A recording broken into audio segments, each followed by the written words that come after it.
Okay. One other problem I saw with the argument papers, and this isn't a problem I saw with all of the papers, but it was definitely happening in some, is that the tone and the language style erred towards being too conversational or towards making pronouncements in terms of questions and not in terms of statements. So the author either is being too chatty or is sounding uncertain about what they're saying. So I picked out a couple examples to look at, and this first one is an essay that doesn't seem to have a title on it, so that's one thing to notice. But it starts off with asking a question: do you have a social networking account? And there's nothing wrong with starting an essay with in your introduction with a question. That's a good way to get things going and to get your audience interested in the topic. The problem with this question is that it's asking, do you have a social networking account? Usually when you're writing an essay, you don't really talk to your audience. You don't use the word you in your paper. So I might ask something like, instead, does a social networking account actually make a person happier?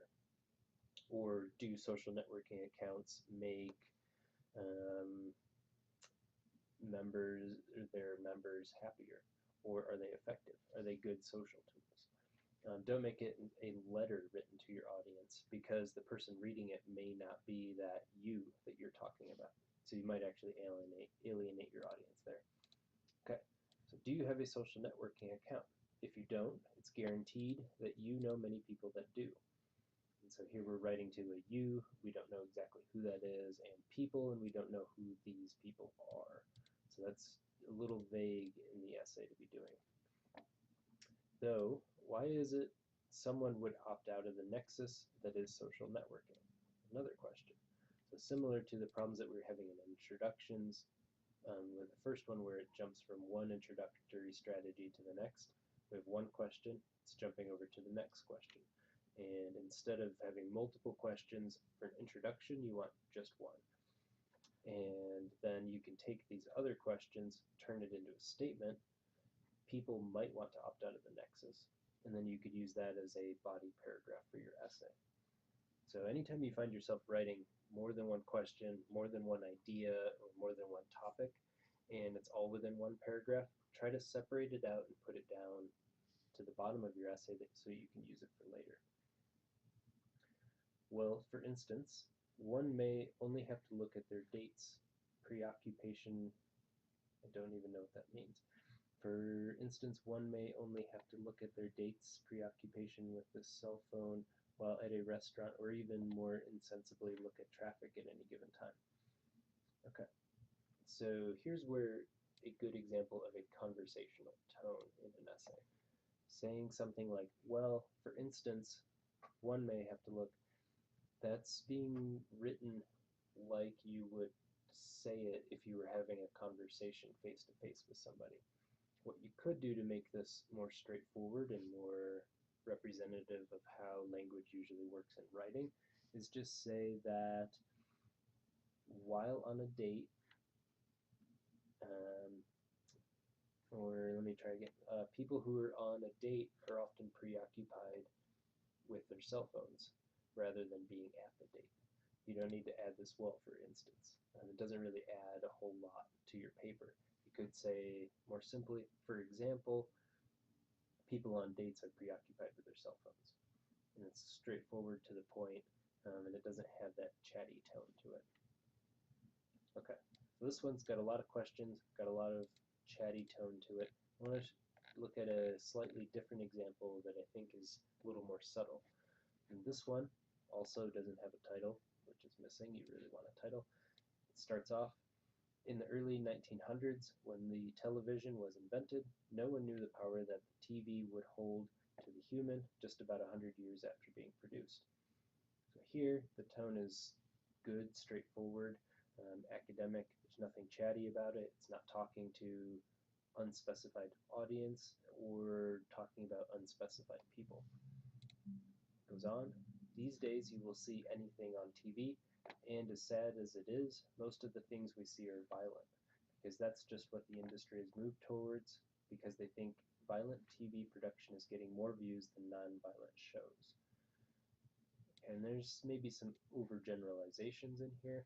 Maybe it's not quite that simple that most of the things we see are violent on TV.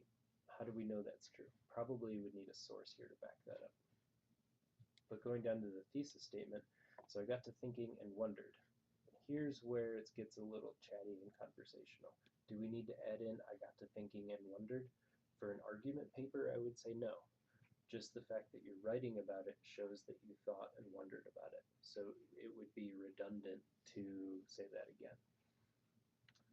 Does TV violence produce violence in younger kids watching the TV show? I believe that it does. Okay. That statement, I believe that it does, is the thesis statement. And it rests on this one statement, I believe. So I have no way of doubting that the author of this paper believes that violence produces, or TV violence produces violence in younger kids. But that doesn't matter.